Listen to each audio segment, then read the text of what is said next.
China's President Xi Jinping has spent years preparing for what he's about to do. For him and much of China, it all began with Japan's claim over the Senkaku Islands in January 1895. These uninhabited islands to the west of Okinawa had long been unclaimed territory, with Japan recognizing this and going through the proper legal channels of the day to claim them.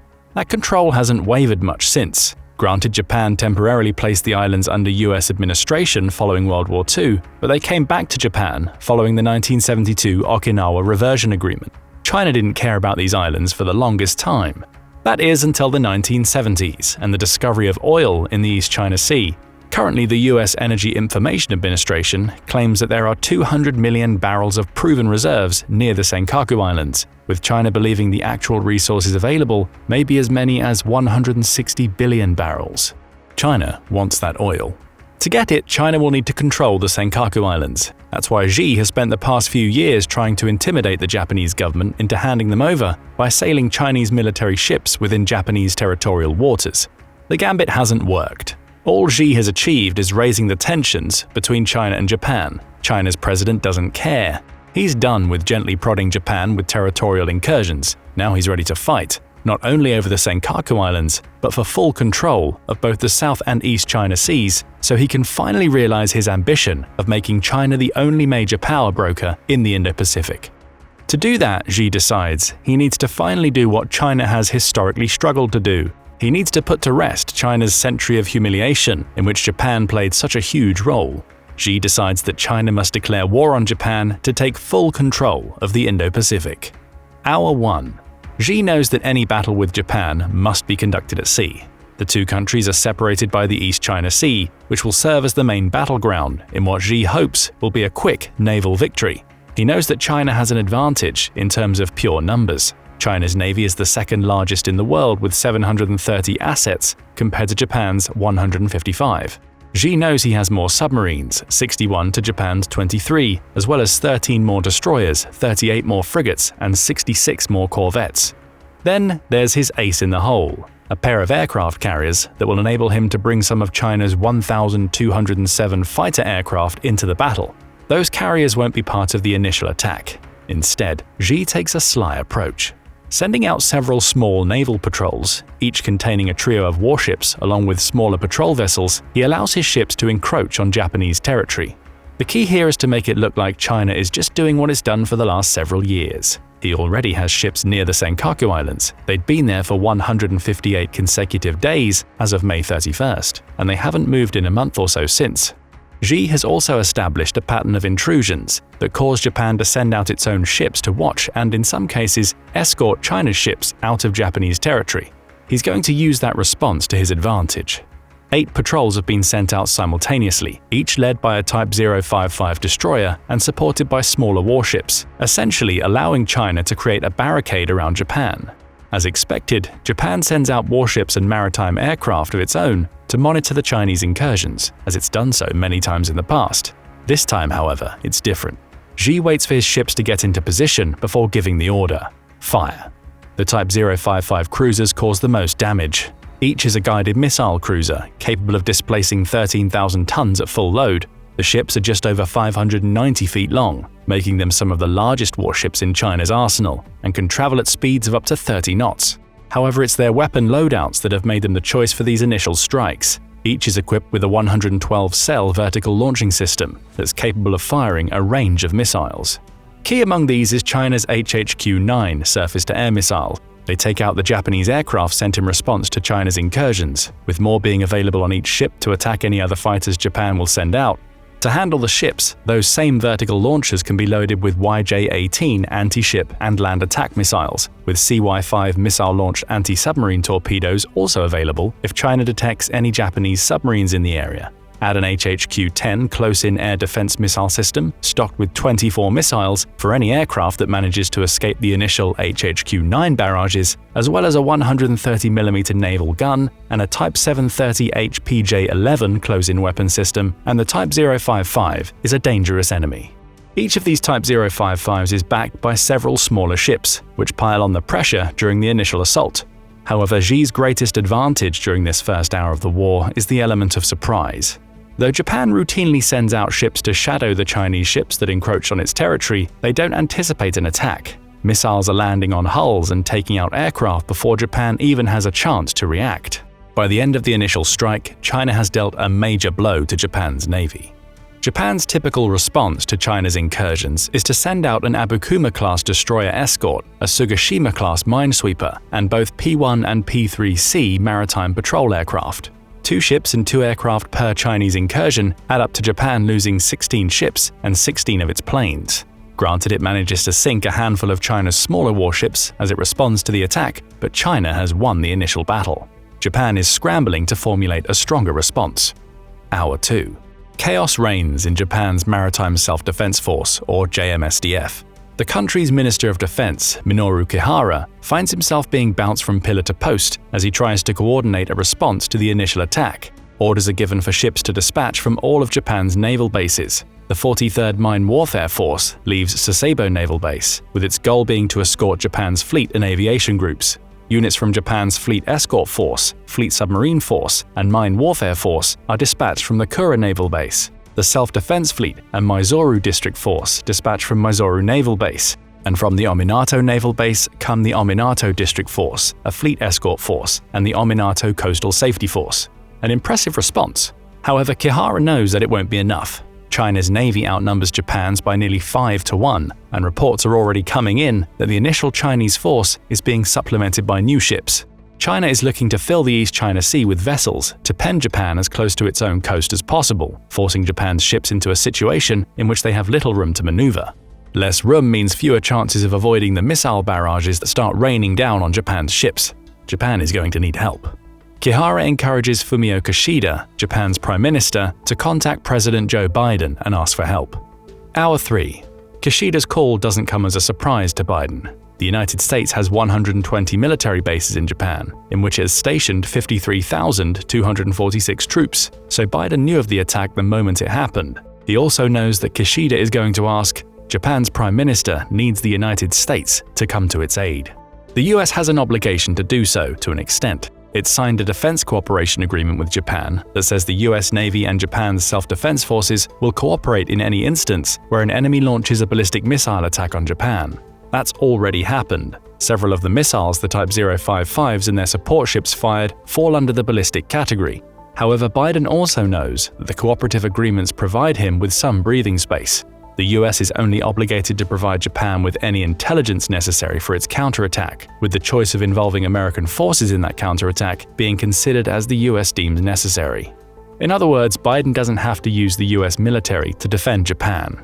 At the same time, he understands the consequences if Japan falls. The East China Sea will fall under China's control, likely to be quickly followed by the South China Sea. And if Xi is willing to show such aggression to one of the main military powers in the Indo-Pacific, what's to stop him from attacking South Korea, the Philippines, Vietnam, or any of the other countries that dispute China's claims in the South China Sea? And if China controls both the East and South China Seas, it also controls massive oil reserves and transit through the region. Biden can't allow that to happen. Still, he tells Kishida that he needs to take time to formulate a US response. After all, this is a war with China, one of the world's most powerful countries. He wants to wait a day or two to decide whether the US is ready to enter what will become a global war. Day 2. Xi is happy with how his strategy has played out so far. He anticipated Japan sending out almost its entire navy to respond to China's attack, with his decision to have a larger fleet ready to sail to Japan to box those ships in proving a masterstroke. Now the two navies are engaged in a tit-for-tat battle in which they're firing missiles and sinking each other's ships. Xi knows that he has more ships available, meaning that he will eventually win that battle. But he can't become complacent. The threat of the United States entering the conflict is clear in his mind. He knows about Japan's defensive agreements with the US, and he's a little surprised to see that America hasn't sent out ships of its own yet. All the better for Xi. He has a plan that he hopes will severely hinder what he sees as the inevitable US involvement in this operation. Day 3. Kishida and Kihara are growing more frustrated. They expected the United States to immediately approve the sending of ships and aircraft it had stationed in Japan into the Indo-Pacific theater to support the Maritime Self-Defense Force. That hasn't happened yet. Instead, they've both watched as the US, along with the rest of the Western world, has condemned the attack without getting directly involved. Does America not understand what the loss of Japan would mean for its influence in the Indo-Pacific? Back in the United States, Biden is still figuring out exactly how the US will respond. He's already made up his mind that the US needs to get involved, with the sticking point being the measure of that involvement. He could send out the entire 7th Fleet. At any given time, that fleet has between 50 and 70 ships and submarines stationed in Japan and 150 aircraft. Along with the 27,000 sailors and US Marines stationed with the fleet, those ships and planes could make a difference. The problem is they wouldn't be enough to repel the Chinese invasion alone. At best, the addition of these ships and planes would prop the JMSDF up to around 200 ships and around 400 aircraft. China still has a huge number advantage. To really stand a chance, the US will need to send the full force of its navy. That will take time, at least 2 weeks for ships stationed in the United States to sail the Pacific and reach Japan. Biden continues to deliberate. Day 10. China's navy is slowly wearing down Japan's after boxing them in. The JMSDF has lost over a quarter of its ships and around 50 aircraft. Everything it throws at China is returned in kind, with the People's Liberation Army Navy seeming to have a ship ready to replace any that the JMSDF sinks. The JMSDF doesn't have that luxury, and Xi knows it. Now it's time to finally enact the second part of his plan. He knows that Biden, for all his hemming and hawing, is going to decide to send the US Navy into the East China Sea. Some of that navy is on its way. The USS George H.W. Bush is already en route, flanked by around a dozen destroyers and various ships, but they're still in the middle of the Pacific. More worrying for China is the USS Ronald Reagan, which is part of the 7th Fleet and would allow the US to bring its fighters into the battle. Thankfully, that ship hasn't been deployed into the East China Sea yet. None of America's ships stationed in Japan are involved in the conflict. Biden is clearly trying to beef up his forces in the Indo-Pacific before America joins the fight. Xi decides a preemptive strike is needed. For that, he'll use China's 2 aircraft carriers, the Liaoning and the Shandong. Unfortunately for Xi, his 3rd carrier, the Fujian, is estimated to enter service in 2025. Never mind, as the Liaoning and Shandong should be enough for what comes next. Combined, the 2 carriers are home to 76 aircraft, including the Shenyang J-15, Changhe Z-18 and Harbin Z-9. The latter 2 are helicopters, so they won't be useful for China's next strike. However, the J-15 will be. Derided by some as a near-carbon copy of Russia's Su-33, the J-15 is a multi-role fighter. It's capable of carrying anti-ship, air-to-air and air-to-surface missiles, along with precision-guided bombs. It's the latter 2 that will prove crucial in China's next attack. Xi orders his carriers to sit behind the barricade his ships have created around Japan, offering them protection against Japanese missiles and aircraft. From here, he orders the J-15s to take flight. Their target? America and Japan's joint naval base in Yokosuka, the current home of the USS Ronald Reagan. Xi's J-15s will fly over, launching their missiles and dropping their bombs to destroy as much of the base as possible. The USS Ronald Reagan will be a key target, as removing it from the picture means the US loses some of its ability to deploy fighters from within the East China Sea. Instead, they'll be limited to their naval and air force bases in Japan, allowing China to continually bombard those static bases as the US attempts to respond. The next few days are marked by these aerial base assaults. The USS Ronald Reagan is taken out of commission, along with dozens of the planes and ships that make up the 7th Fleet. China didn't manage to destroy everything, of course, with the 7th Fleet joining the JMSDF in the East China Sea to bolster Japan's defenses in response to the base attacks.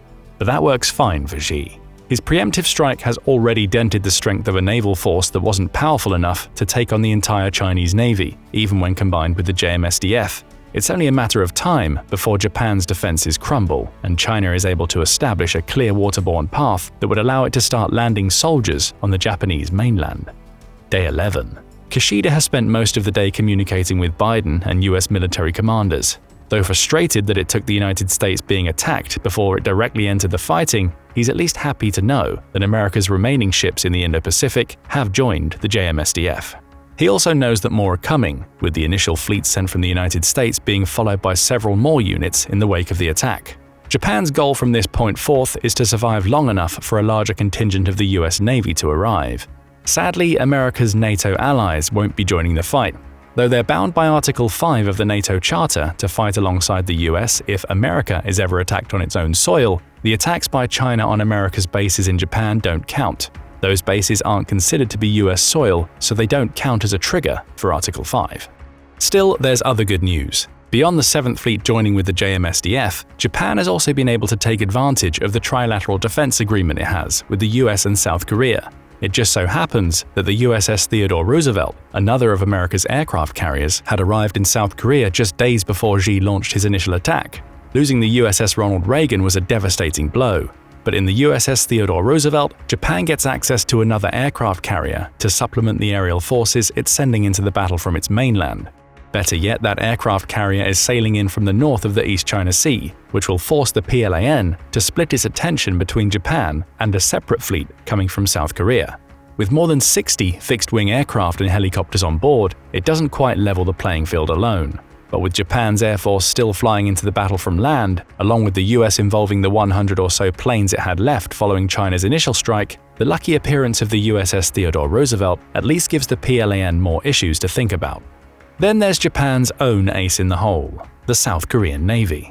Though Japan and South Korea have a tense history of their own, marked by the Japanese occupation of Korea in the early 20th century, they are both part of the Trilateral Defense Agreement signed with the United States. And while that agreement doesn't obligate South Korea to defend Japan from an attack, the country's president, Yoon Suk-yeol, has already reached the same realization that Biden reached just days before. He can't allow China to win the battle in the East China Sea.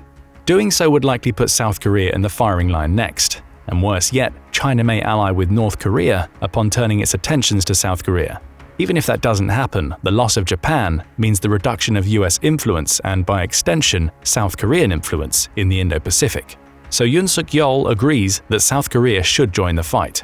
With that agreement comes further supplementation of the JMSDF in the East China Sea. South Korea has 200 naval assets, including 13 destroyers, 17 frigates, 22 submarines, and 5 corvettes. It also has an impressive air force that boasts 1,261 craft, with its proximity to the East China Sea meaning that it will be able to launch strikes against the Chinese Navy from the north as the combined Japanese and US forces fight from the east.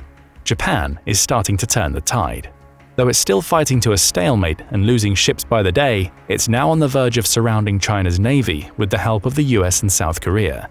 Day 15. President Xi is furious. He hadn't anticipated the arrival of the USS Theodore Roosevelt in the East China Sea, and he believed that South Korea would stay out of the fighting.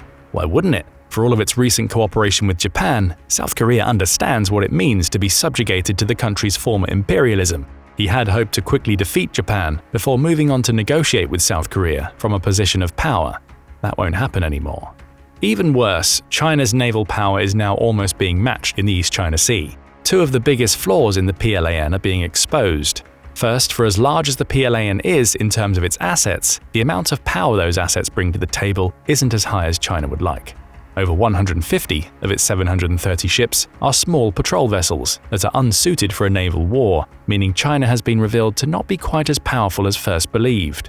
That wouldn't have been a problem if Japan was fighting alone. But with the US and South Korea joining the fray, that lack of power may start to tell. Second, mistakes are starting to creep in. That's a result of a combination of inadequate training and the lack of direct combat experience within the PLAN. China hasn't been at war since 1979 and certainly hasn't had the chance to test its might since its military underwent its great modernization.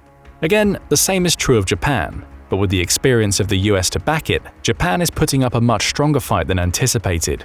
The training issue is even more worrying. Several of Xi's ship captains and vice captains hadn't completed their training prior to him starting the war with Japan, including the vice captain of one corvette, who is still months away from taking his test. There's a talent shortage in the PLAN, particularly relating to the Navy's more high-tech roles. That's manifesting in PLAN's ships struggling to properly coordinate attacks and, in some cases, the ships themselves failing to perform due to inadequate maintenance. China's numbers advantage is slowly declining as a result, and the situation is only going to get worse for Xi. More ships from the US are coming in. Day 20. Following a long voyage via the Pacific Ocean, the USS George H.W. Bush arrives in Japan, alongside a contingent of American destroyers and frigates. They stop briefly at naval base Okinawa before sailing south of Japan. That initial fleet's job will be twofold: attack China's navy in the East China Sea from the south, while simultaneously creating a barrier between the East and South China Seas to hinder China's attempts to send more of its ships into battle. China's own tactic is being used against it, as the arrival of the USS George H.W. Bush and the following fleet allows Japan to box the PLAN in to the East China Sea.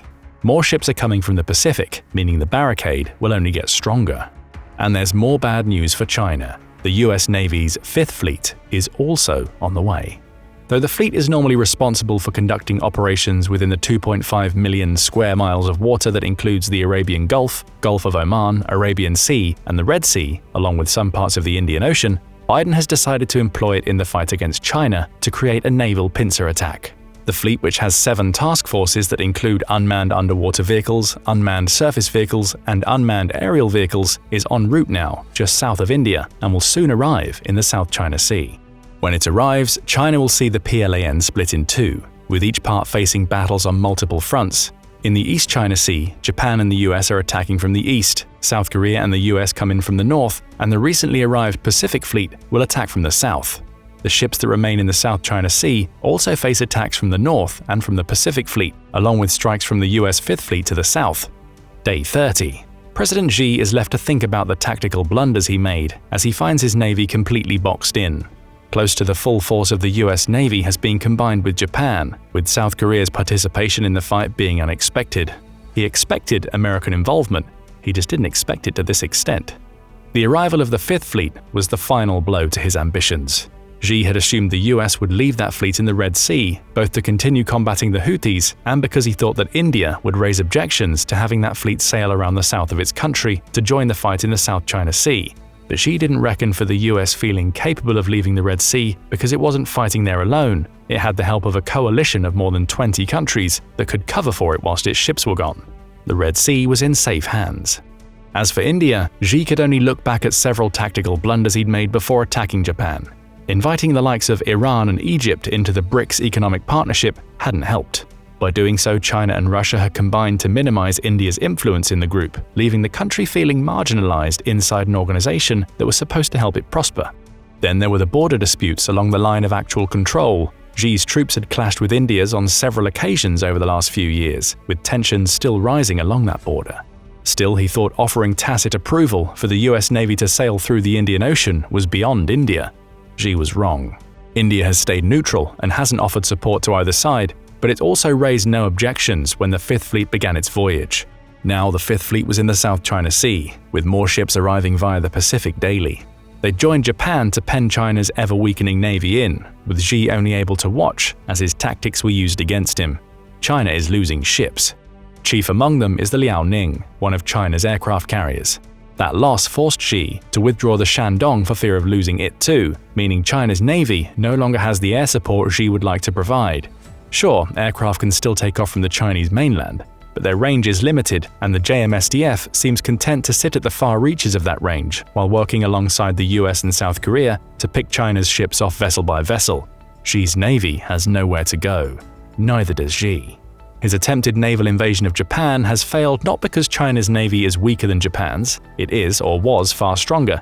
Instead, it failed because Japan has smartly built alliances with countries that have an interest in ensuring that China doesn't become a more powerful influence in the Indo-Pacific.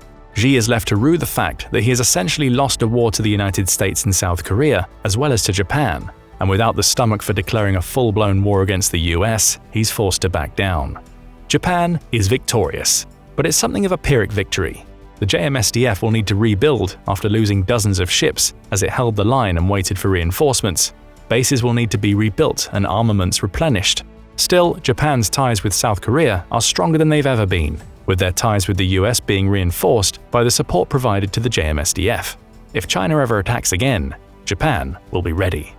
This is just one of many interpretations of what might happen if the Chinese and Japanese navies went to war. Perhaps the United States and South Korea never get involved, or China might be able to call on its own allies, such as North Korea, in the fight. So, what do you think? Would China defeat Japan in a naval battle, or would something similar to the scenario we've discussed played out? Tell us what you think in the comments, and thank you for watching the video. Now go and check out if the US and China go to war. Who loses? Or click this other video instead.